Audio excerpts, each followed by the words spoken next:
Cerita diawali dengan diperlihatkan hiruk-pikuk kehidupan warga negeri gingseng Korea yang kehidupannya hampir mirip dengan negeri kita tercinta. Sebab kehidupan di sana tak jauh berbeda, yaitu walaupun pemerintah selalu berjanji akan mengatasi kehidupan jomblang antara si kaya dan si miskin, tetapi tetap saja semua itu hanya menjadi wacana saja. Cerita akan berfokus kepada seorang pria bernama Lee Song Chon. Ini dia rarainya yang sekilas mirip sekali dengan Aing. Dia adalah seorang siswa dari sekolah elit yang mana di sekolah ini kebanyakan dihuni oleh siswa dari golongan kaya. Akan tetapi tak seberuntung temannya yang lain, Lee Song Chon sendiri adalah anak dari keluarga miskin. Sebab ayahnya hanya seorang pengangguran yang menghabiskan hari-harinya menjadi seorang kreator webtoon yang tak populer dan tak berpenghasilan. Sedangkan sang bunda bekerja serabutan dan penghasilannya hanya cukup untuk kebutuhan sehari-hari. Lee Song Chon juga mempunyai seorang kakak perempuan yang bekerja di salon. Di sekolah ini sendiri hampir semua siswa adalah anak orang kaya. Bahkan ada satu anak yang bisa dibilang si kaya dari yang paling kaya bernama Hwang Taeyong. Ini orangnya. Dia adalah anak dari presiden grup Dosin. Lee Song Chon sendiri bisa masuk ke sekolah elit ini karena tingkat akademisnya yang sangat tinggi atau bisa dibilang sangat cerdas. Lee Song Chon sendiri di usianya yang masih remaja tak malu dan gengsian untuk membantu keuangan keluarganya dengan cara banyak sekali melakukan pekerjaan paruh waktu. Dari mulai menjadi kasir tos serba, mengantarkan makanan, dan lain-lain.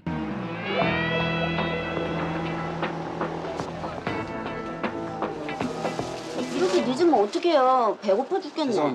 Hingga saat ia bekerja di tos serba, datanglah sahabatnya bernama Jin Sok yang langsung memamerkan sepatu baru miliknya. Usut punya usut, ternyata sepatu itu adalah sepatu yang selama ini mereka inginkan. Namun karena mereka anak dari keluarga miskin, sepatu itu hanya menjadi angan-angan saja. Lee Sung Chon yang melihat Jin Sok memakai sepatu itu cukup senang. Namun ternyata hal itu adalah sebuah perpisahan dari Jin Sok. Karena sesudah dia pulang dari tempat Lee Sung Chon bekerja, Jin Suyok memutuskan untuk bunuh diri beserta keluarganya karena mereka sudah tak kuat untuk membayar hutang kepada rentenir. Ditambah lagi isu penggusuran rumah yang akan dilakukan oleh grup Dosin.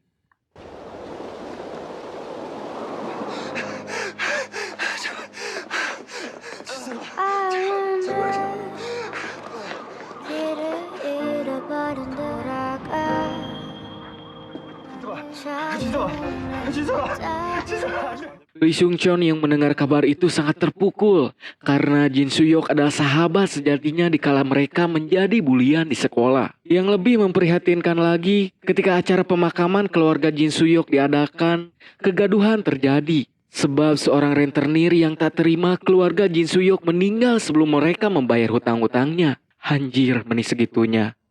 Dan karena hal itu membuat Lee Sung Yeon semakin termotivasi untuk menjadi orang kaya agar keluarganya tak mengalami hal seperti itu.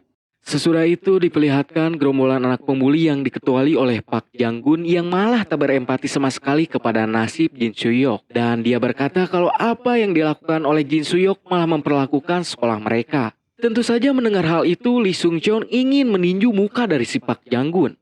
Akan tetapi karena perbedaan kasta yang sangat jauh, membuat Lee Sung Jong malah mendapat bulian serta hinaan dari Park Jang Gun. Untung saja Taeyong si anak paling kaya datang. Dan terlihat bahwa Park Jang Gun CS sangat takut dengan Taeyong yang memiliki kekayaan lebih dari mereka. Bisa kita lihat bahwa status sosial di sini sangatlah berpengaruh. Saat Lee Sung Cheong kembali bekerja di Toserba atau minimarket, di sana sudah ada seorang perempuan cantik. Dia ternyata adalah karyawan baru bernama Juhe. Juhe sangat kesemsem atau terpukau melihat Lee Sung Cheong yang begitu terampil mengerjakan semua pekerjaannya di usia yang sama dengannya. Sesudah itu kita diperlihatkan keluarga Sung Cheong yang didatangi oleh beberapa orang rentenir untuk menagih tunggakan rumahnya. Dengan sedikit kepintarannya, Sung Cheong beralasan bahwa orang yang bertanggung jawab membayar adalah ayahnya. Sedangkan ayahnya sekarang tidak ada di sana, padahal ayahnya sendiri sedang bersembunyi. Walaupun dengan banyaknya masalah yang ada, keluarga Sung Cheong sangatlah romantis karena orang tuanya sangat menyayangi Sung Cheong.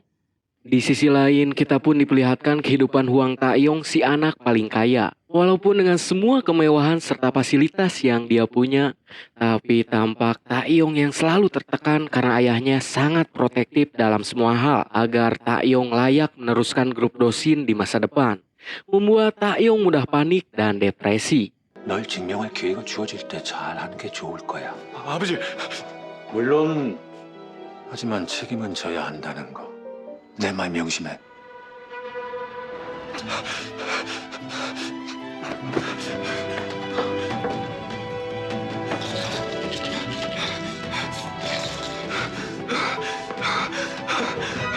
Singkat cerita, pagi pun datang. Suyong yang sedang berjalan tidak sengaja bertemu dengan seorang nenek-nenek pedagang barang antik di pinggir jalan. Suyong sedikit tertarik dengan sebuah sendok emas.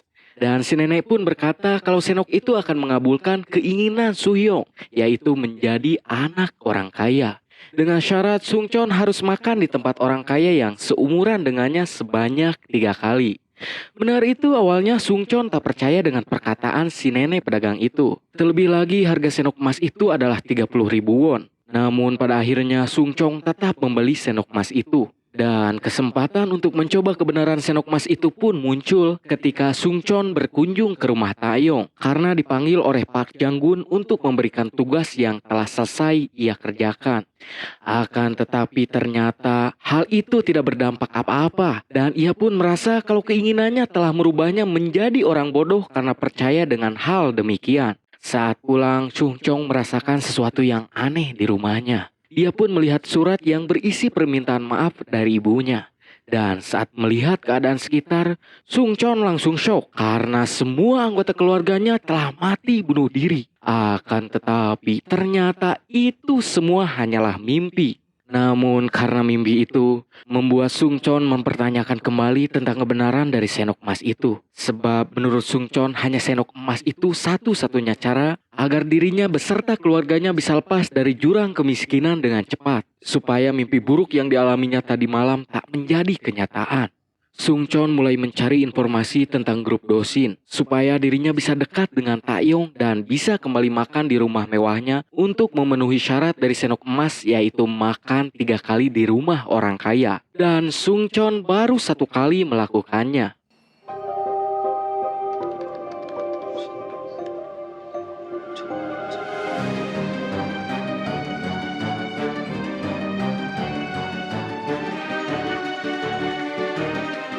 Hingga kesempatan kembali muncul ketika Taeyong yang sedang kebingungan mengerjakan soal yang diberikan ayahnya tentang cara investasi di perusahaannya. Dengan kemampuannya, Sungchon kemudian mencoba membantu Taeyong hingga membuat mereka menjadi dekat. Dan karena selalu membantu mengerjakan tugas dari ayahnya, Taeyong pun selalu memberikan imbalan dengan mentransferkan uang kepada Sungchon. Hingga pada suatu waktu, Taeyong datang ke tempatnya bekerja dan memberikan sejumlah uang cash kepada Sungchon. Dan Taeyong berkata bahwa Sungchon adalah teman sejatinya. Akan tetapi pasti ada orang sirik karena kedekatan Taeyong dan Sungchon. Teman Taeyong yang bernama Oh Hyojin memperingatkan Taeyong bahwa orang miskin seperti Sungchon nantinya akan lupa diri. Namun Taeyong berkata bahwa Sungchon tahu batasannya. Dan Oh Hyojin juga memberitahukan bahwa teman masa kecilnya atau tunangan dari Taeyong telah kembali dari Amerika. Namun Taeyong terlihat tak peduli dengan apa yang Hyojin katakan. Tak berselang lama, pengumuman hasil ujian kelas pun diumumkan. Semua siswa terlihat berantusias melihat hasil ujian mereka. Dan Sungchon masuk 30 besar dalam ujian kali ini. Membuat Pak Jang-gun kesal karena dirinya yang tak masuk 30 besar. Sedangkan Sungchon si anak miskin bisa masuk ke dalam 30 besar di sekolahnya. Membuatnya marah dan tanpa ujuk-ujuk langsung menghajar Sungchon di tempat sepi. Sungchon yang hanya bisa pasrah kemudian melihat sendok emas miliknya yang terjatuh. Kemudian ia membulatkan tekadnya untuk segera menyelesaikan syarat yaitu makan 3 kali di rumah Taeyong si anak orang kaya. Ia kemudian pergi ke rumah Taeyong pada malam hari dengan beralasan bahwa dia sudah menyelesaikan laporan aset yang disuruh oleh Taeyong. Dan tak lupa Sungchon pun meminta makan di rumahnya. Taeyong dan ibu tirinya sedikit merasa aneh dengan sifat Sungchon karena membawa sendok sendiri. Dan saat Sungchon akan melahap makanan yang ada di rumah Taeyong, tiba-tiba ayah Taeyong datang. Dan seketika Taeyong langsung ketakutan karena ayahnya pernah berkata bahwa teman itu tak berguna dan hanya akan membuang-buang waktu saja. Taeyong dengan cepat membawa Sungchon keluar dan menyuruh Sungchon untuk segera pulang. Akan tetapi sebelum pulang, Sung Chon kembali dan memakan makanan yang sedang dibereskan oleh para pelayan. Walaupun hal itu dilihat langsung oleh ayah dan ibu tiri Taeyong, namun Sung Chon cuek dan tetap melahap semua makanannya. Sesudah itu kita diperlihatkan bagaimana pandangan keluarga Taeyong kepada orang miskin seperti Sung Chon. Terlihat dengan gayanya, mereka sangat benci atau bahkan alergi kepada hal yang berbau kemiskinan. 예.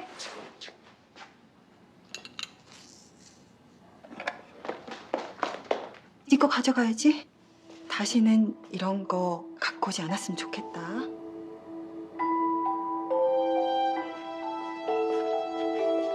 우리 집은 처음 온 건가? 아니요, 두 번째예요.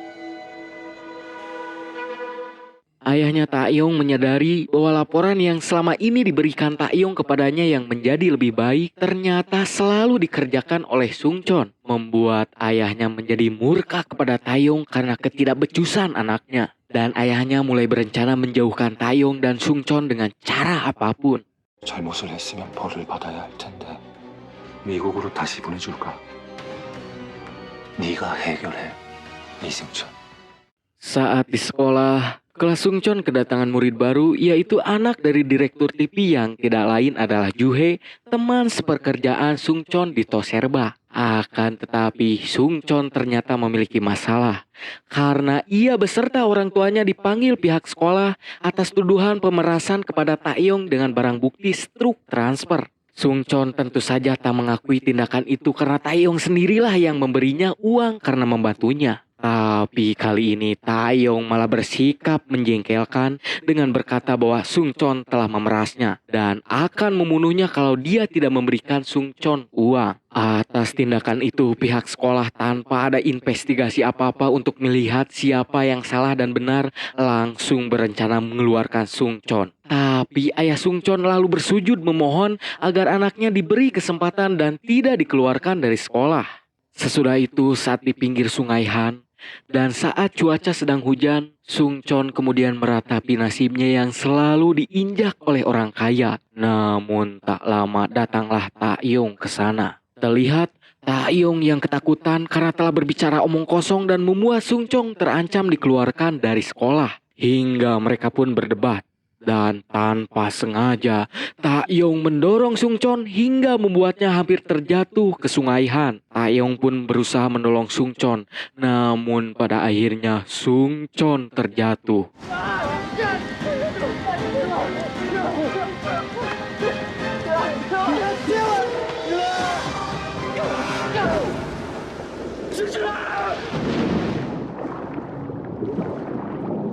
Sung Chon kali ini sudah pasrah dan akan menyusul temannya Jin Sok. Tapi tiba-tiba senok emas bercahaya membuat Sung Chon membulatkan tekadnya untuk tetap hidup dan menggapai impiannya menjadi orang kaya. Sementara itu Taeyong berusaha menghubungi polisi dan mencari keberadaan Sung Chon.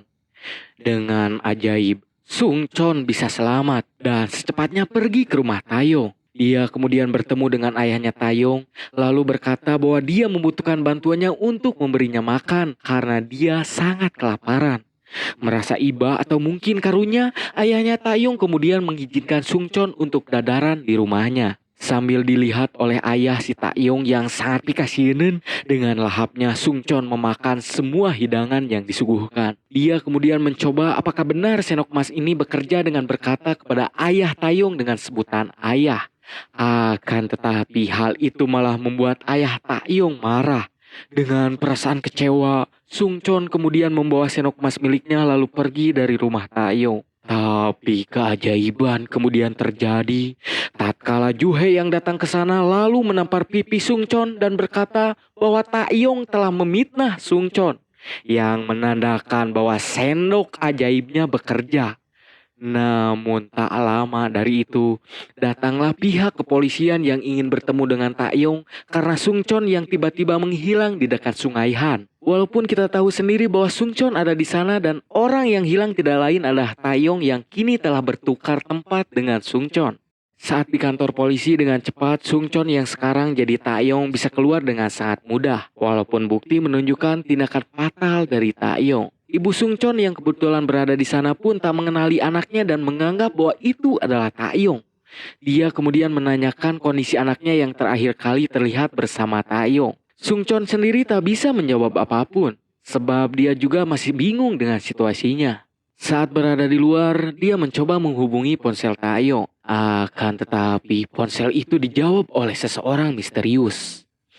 Dan tak lama, keberadaan Taeyong pun ditemukan. Dia berada di sebuah rumah sakit. Dengan cepat, ibu dan keluarganya datang ke sana. Taeyong tak memiliki kesadaran seperti Sungchon setelah bertukar tempat. Di sisi lain, Sungchon mencoba memastikan keberadaan Taeyong. Dan terlihatlah bahwa kini posisinya sudah diambil oleh Taeyong. Sedangkan dirinya menggantikan posisi Taeyong menjadi anak orang kaya impiannya. Tapi walaupun begitu, Sungchon masih memikirkan kondisi keluarganya. Walaupun kini dia hidup di dunia yang sangat berbeda. Di sisi lain, orang tua Taeyong mencoba menyelidiki siapa orang yang telah melaporkan kejadian itu kepada polisi. Sebab dia meyakini orang itu kenal dengan Taeyong dan juga Sungchon. Sebab dia bisa mengenali di tempat yang gelap. Kehidupan mewah yang selama ini Sungchon idamkan akhirnya menjadi kenyataan. Dia kini hidup di rumah mewah milik Taeyong.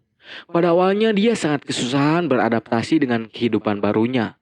Untuk itu dia menyuruh asisten pribadi Taeyong untuk membawakan semua informasi pekerja dan yang lainnya yang berhubungan dengan Taeyong. Sungchon kemudian menyadari bahwa kesempatannya untuk bertukar kembali dengan kehidupan awalnya ada 3 kesempatan, yaitu 1 bulan setelah dirinya melakukan pertukaran, 1 tahun setelah pertukaran, dan yang terakhir 10 tahun setelah pertukaran. Kini Sungchon mulai menikmati rasanya menjadi anak orang kaya. Dari mulai pakaian mewah, serta pergi ke sekolah menggunakan mobil mewah, dan semua murid di sekolahnya pun kini memandangnya sebagai anak orang paling kaya. Tak seperti dulu yang dianggap kuman dan hanya mengganggu pemandangan. Namun karena belum terbiasa menjadi Taeyong, Sungchon malah duduk di bangkunya yang dulu. Dan hal itu membuat para siswa kebingungan dengan tingkah Taeyong dan Sungchon yang baru. Akan tetapi dengan dirinya yang sekarang, dengan cepat dia menghentikan tindakan Park Jang-gun yang selalu membuli teman-temannya yang dianggap cupu yang tak bisa dia lakukan dulu. Setelah itu tiba-tiba Juhe datang menghampirinya yang berkata kalau tindakannya memfitnah Sungchon adalah tindakan pengecut. Membuat Sungchon sedikit salting, sebab ternyata masih ada orang yang memperdulikannya walaupun kehidupannya menyedihkan. Sementara itu di sisi lain, Taeyong yang masih belum bisa masuk sekolah tiba-tiba terkejut karena ingatan masa lalunya yang tidak sepenuhnya hilang saat dulu dalam keadaan apapun. Dirinya harus pergi ke sekolah walaupun keadaannya sedang sakit. Sebab kalau itu tidak dilakukan, maka ayahnya yang dulu akan murka. Tetapi di kehidupannya yang sekarang, setelah bertukar tempat dengan Sungchon, perlakuan intimidasi dari kolot kepada anak tak lagi diterimanya. Dia malah mendapatkan kasih sayang yang belum pernah ia rasakan sebelumnya saat menjadi Taeyong si anak kaya raya. Sungchon sendiri kini mulai menikmati kehidupannya sebagai anak orang kaya dengan berbelanja pakaian mahal. Dan dia pun mencoba membeli beberapa pakaian untuk diberikan kepada keluarganya yang dahulu. Setelah itu, dia lalu mencoba mengobrol dengan ayahnya Taeyong yang terlihat sangat keras. Yang langsung menanyakan kenapa Taeyong yang sekarang menghamburkan uangnya tak seperti dahulu. Namun dengan cepat, Sungchon beralasan bahwa dirinya ingin mencoba sesuatu yang berbeda. Kemudian tak lama, datanglah ayahnya Juhe beserta Juhe sendiri. Dan Sungchon pun menyadari ternyata Juhe dan Taeyong sudah bertunangan. Namun Juhe langsung berkata bahwa dirinya ingin membatalkan pertunangan di antara mereka. Sebab pertunangan mereka dibuat semata-mata demi untuk melancarkan kerjasama perusahaan. Saat kembali bekerja di Toserba, Juhe kemudian dihampiri oleh Sungchon atau Taeyong. Mereka kemudian melihat seorang pelanggan yang mabuk lalu muntah di sana. Akan tetapi Taeyong yang sekarang langsung membantu Juhe membersihkannya. Membuat Juhe sedikit bingung dengan sikap Taeyong. Karena Taeyong yang dikenalnya tak mungkin mau atau bisa membersihkan lantai kotor. Saat pulang, Juhe menanyakan tindakan yang dilakukan Sungchon saat membersihkan lantai dari muntahan orang mabuk. Karena dia begitu telaten. Dan hal seperti itu bisa dilakukan oleh orang yang setidaknya pernah bekerja di Toserba sebelumnya. Hingga adegan membagongkan pun terjadi ketika Juhe yang tiba-tiba terjatuh. Namun berhasil dipeluk oleh Sungchon yang membuat Juhe salting dibuatnya. Saat berada di rumah, Sungchon mulai merasakan kerinduan kepada ibunya dan keluarganya. Hingga pada keesokan harinya, ibunya kemudian menghampirinya dan memberikan kembali semua barang yang telah ia berikan tadi. Dan ibunya berpesan untuk tak lagi mengganggu anaknya. Perasaan Sung Chon kini mulai bercampur aduk, sebab dengannya yang menjadi orang kaya tak bisa menjamin kehidupan keluarganya yang bisa menjadi bahagia. Terlebih lagi perhatian ibunya yang rela melakukan apapun demi anaknya membuat Sung Chon mulai gelisah. Saat di dalam kelas, akhirnya Taeyong sudah mulai masuk kelas kembali. Yang langsung menegur Sung Chon agar tak lagi mengirimkan hadiah-hadiah karena itu sangat mengganggu keluarganya. Yuhei yang mengetahui Sung Chon yang dikenalnya sudah masuk lagi ke sekolah terlihat sangat bahagia. Dia kemudian menanyakan kondisi Taeyong atau Sung Chon kalau terjadi apa-apa padanya. Namun tak berlangsung lama, Pak Janggun datang dan mengajaknya ke rumahnya. Saat di rumah Pak Janggun, Taeyong yang memiliki rasa atau ingatan masa lalunya malah tak takut sedikit pun dengan Pak Janggun CS. Dia malah mencoba mengintimidasi Pak Janggun CS. Akan tetapi Pak Janggun yang sudah sangat kesal melihat tingkah Taeyong yang berlaga, padahal dirinya adalah kacung baginya, langsung menghajar Taeyong hingga tak bisa berbuat apa-apa. Di sisi lain, Sung Chon kemudian mendapatkan kabar bahwa Taeyong telah dibawa ke rumahnya Pak Janggun. Kemudian mengingat masa lalu saat dirinya selalu disiksa dan dibully oleh Pak Janggun CS, dengan cepat dia pun menyusul ke rumah Pak Janggun. Dan benar saja, terlihat Taeyong yang sudah babak belur dihajar oleh Pak Janggun. Dengan emosi dan sedikit rasa dendam yang dulu tak bisa ia lampiaskan kepada Pak Janggun, Sung Chon yang kini sudah menjadi Taeyong si anak orang paling kaya, kemudian balik mengintimidasi Pak Janggun menggunakan sebuah senapan, membuat Pak Janggun berlutut meminta maaf. Akan tetapi Sung Chon benar-benar menembakkan senapannya. Namun, apa yang terjadi dengan Pak Janggun CS? Kita lanjutkan ceritanya di next video. Saya pamit, bye-bye.